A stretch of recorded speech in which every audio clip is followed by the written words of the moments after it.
अब मैं आता हूं 2014 पे। जब 2014 में 16 मई 2014 को श्री नरेंद्र मोदी जी के नेतृत्व में हमें स्पष्ट बहुमत मिला, तो उस समय परिस्थिति यह थी कि मैं याद दिलाना चाहता हूं 18 मई 2014 लंदन के संडे गार्डियन ने अपने आर्टिकल में लिखा, सिर्फ पहली लाइन बोलूंगा, आगे का नहीं बोलता हूं। उन्होंने कहा, this is the India second tourist with destiny. यह नियति के साथ दूसरा मिलन था, क्योंकि पहली बार एक ऐसे दल को सत्ता मिली थी जिसका उत्पत्ति विचार स्वतंत्र भारत में हुआ, और पहली बार किसी गैर कांग्रेसी दल को स्पष्ट बहुमत मिला। परंतु यह सरकार सिर्फ सरकार बदलने के लिए नहीं थी, यह विचार बदलने के लिए थी। और इसीलिए मोदी जी ने प्रधानमंत्री बनने के बाद वो कुछ ऐसे विषय उठाए जो कहा गया नॉन पॉलिटिकल है।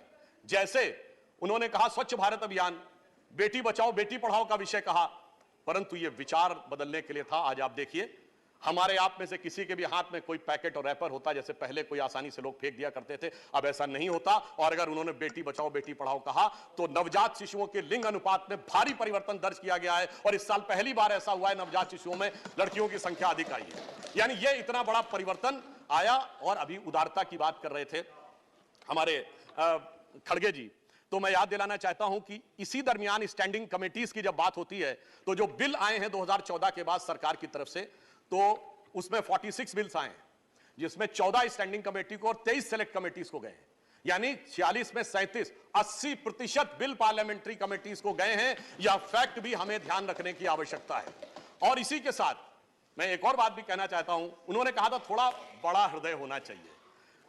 तो याद करिए मोदी जी का पहला भाषण 2014 में, जब उन्होंने क्या कहा कि हम तो समाज के सबसे गरीब व्यक्ति की तरफ नजर रखते हैं, क्योंकि हम दीनदयाल जी के अंत्योदय से प्रेरित हैं। और आगे उन्होंने कहा, महात्मा गांधी हो, लोहिया जी हो या दीनदयाल जी हो, सभी का विचार इसी भाव से प्रेरित था। हमने इसकी कोई चिंता नहीं की कि कौन हमारी पार्टी का है, कौन हमारी पार्टी का नहीं। और विशाल हृदय तो इतना दिखाया कि सरदार पटेल की दुनिया की सबसे विशाल मूर्ति बनाकर दिखाई।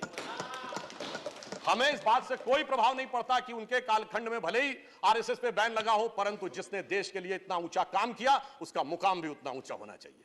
फिर मैं ये भी याद दिलाना चाहता हूं, मोदी जी के ही कालखंड में सिर्फ इतना ही नहीं हुआ, हमने श्री अटल बिहारी वाजपेयी जी को भी भारत रत्न नहीं दिया, प्रणब मुखर्जी जी को भी भारत रत्न दिया, हमने तरुण गोगोई जी को भी पद्म भूषण दिया, एससी जमीर जी को भी पद्म भूषण दिया। मुझे लगता है शायद इससे ज्यादा उदारता, बगैर इस बात की चिंता किए हुए कि कौन हमारी पार्टी का है, कौन हमारी पार्टी का नहीं है, भारत के इतिहास में यह देखने को नहीं मिलता है जो उदाहरण उन्होंने दिया। हां, यह जरूर कह सकते हैं कि बहुत से ऐसे लोग, उनको इसमें भी उदारता न नजर आई हो, जो बाबा साहब का बहुत उल्लेख करते हैं, और बाबा साहब को भारत रत्न देने में इतना लंबा समय लग गया था, उनके कालखंड में नहीं मिला था। हमारी जब सरकार आई, तो अटल जी की सरकार के समय में जहां उन्होंने अंतिम सांस ली थी, उस अलीपुर रोड बंगले को सरकार ने लेकर उसको स्मारक बनाया। मोदी जी ने मुंबई में और लंदन तक जाके जिस मकान में डॉक्टर बाबा साहब अंबेडकर रहे थे, भारत सरकार ने उसको लेकर उसे स्मारक बनाने का काम किया, और 26 नवंबर को संविधान दिवस के रूप में उसको स्थापित किया। तो यह दर्शाता है कि हमने सभी के प्रति, जिसने इस देश के लिए जो योगदान दिया, उन सब के प्रति हमने ईमानदारी से और पूरी दृढ़ता के साथ इन 75 वर्षों में यह करने का प्रयास किया है। और एक और बड़ा परिवर्तन आया। देखिए, जब इस देश के प्रथम प्रधानमंत्री पंडित जवाहरलाल नेहरू जी बने, परंतु वो ईश्वर की कृपा से एक समृद्ध परिवार से आते थे। उनके बचपन से उनके मुंह में सोने का चम्मच था, और आज 75 वर्ष के बाद एक ऐसा प्रधानमंत्री है जिसने बचपन प्लेटफॉर्म पे दौड़ते हुए चम्मच और चाय के गिलास को लेकर दौड़ते हुए गुजारा है। तो मैं ये कह सकता हूं कि अंतर यह आया है कि यह लोकतंत्र की परिपक्वता है। इसका हमें इसको सेलिब्रेट करना चाहिए कि अब लोकतंत्र लक्ष्मी नारायण की कृपा से लेके दरिद्र नारायण के सम्मान तक आके खड़ा हो गया है। यह परिवर्तन इस 75 वर्ष में लोकतंत्र में आया है।